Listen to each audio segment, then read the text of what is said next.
கடந்த 2015ஆம் ஆண்டிற்கு பிறகு செம்பரம்பாக்கம் ஏரியில் அதிக அளவு நீர்த்தேக்கம் செய்யப்பட்டு ஆய்வு செய்ய அதிகாரிகள் திட்டமிட்டுள்ள நிலையில் கடல் போல் காட்சி அளிக்கிறது செம்பரம்பாக்கம் ஏரி. அந்த காட்சிகள் உங்கள் பார்வைக்கு.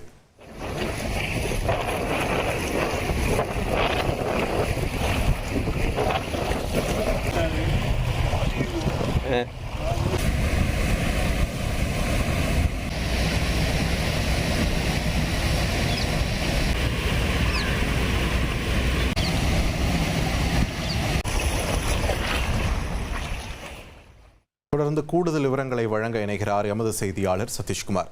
சதீஷ்குமார், வணக்கம். ஏரியில இந்த அளவு நீரை தேக்கி என்ன மாதிரியான ஆய்வு செய்ய திட்டமிடப்பட்டிருக்கிறது? இதை பத்தி நமக்கு கிடைத்திருக்கக்கூடிய தகவல் என்ன சதீஷ்? விரிவா பதிவு பண்ணுங்க.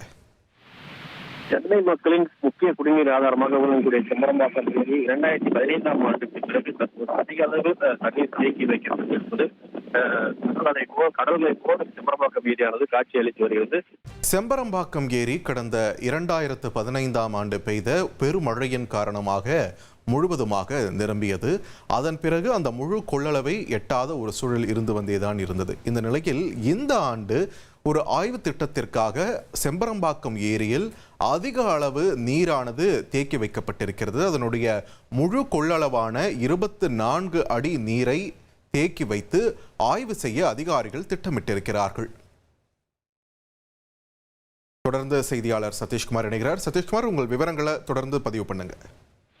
சென்னை மக்களின் குடிநீர் ஆதாரமாக விளங்கக்கூடிய செம்பரம்பாக்கம் ஏரி தற்போது 2015ஆம் ஆண்டிற்கு பிறகு அதிக அளவில் தண்ணீரானது தேக்கி வைக்கப்பட்டு தற்போது கடல் போல் காட்சி அளித்து வருகிறது.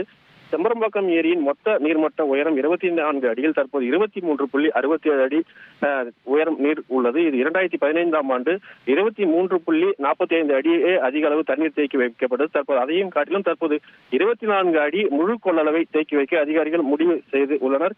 இதற்கு முக்கிய காரணம் தற்போது ஏரியில் பல்வேறு பராமரிப்பு பணிகள் நடைபெற்று முடிந்த நிலையில் ஏரியின் மதகுகள் மற்றும் ஷட்டர்கள், ஏரி கரைகள் பலத்தை சோதிப்பதற்காக தற்போது செம்பரம்பாக்கம் ஏரியின் முழு கொள்ளளவான 24 அடி நீர்மட்டத்தை முழுமையாக கண்காணித்து வைக்க அதிகாரிகள் முடிவு செய்து ஏரியில் நீரை தேக்கி வைத்து வருகின்றனர். தற்போது காற்றின் வேகம் அதிகரித்து காணப்படுவதன் காரணமாக செம்பரம்பாக்கம் ஏரி நிறைந்து காணப்படுவதால் அந்த ஷட்டர்களின் மீது தண்ணீரானது மோதி அப்படியே ஷட்டர்களின் மேல் இருந்து வழிந்து தண்ணீரானது வழிந்து ஓடுவதை நம்மால் பார்க்க முடியும். தொடர்ந்து ஏரியிலிருந்து 100 கன அடி உபரிநீர் வெளியேற்றப்பட்டு வந்தாலும் ஏரியின் நீர்மட்டத்தை 24 அடியில் முழுமையாக வைத்து ஏரியின் பணிகளை தீவிரமாக கண்காணிப்பதற்கு பொதுப்பணித்துறை அதிகாரிகள் முடிவு செய்துள்ளனர்.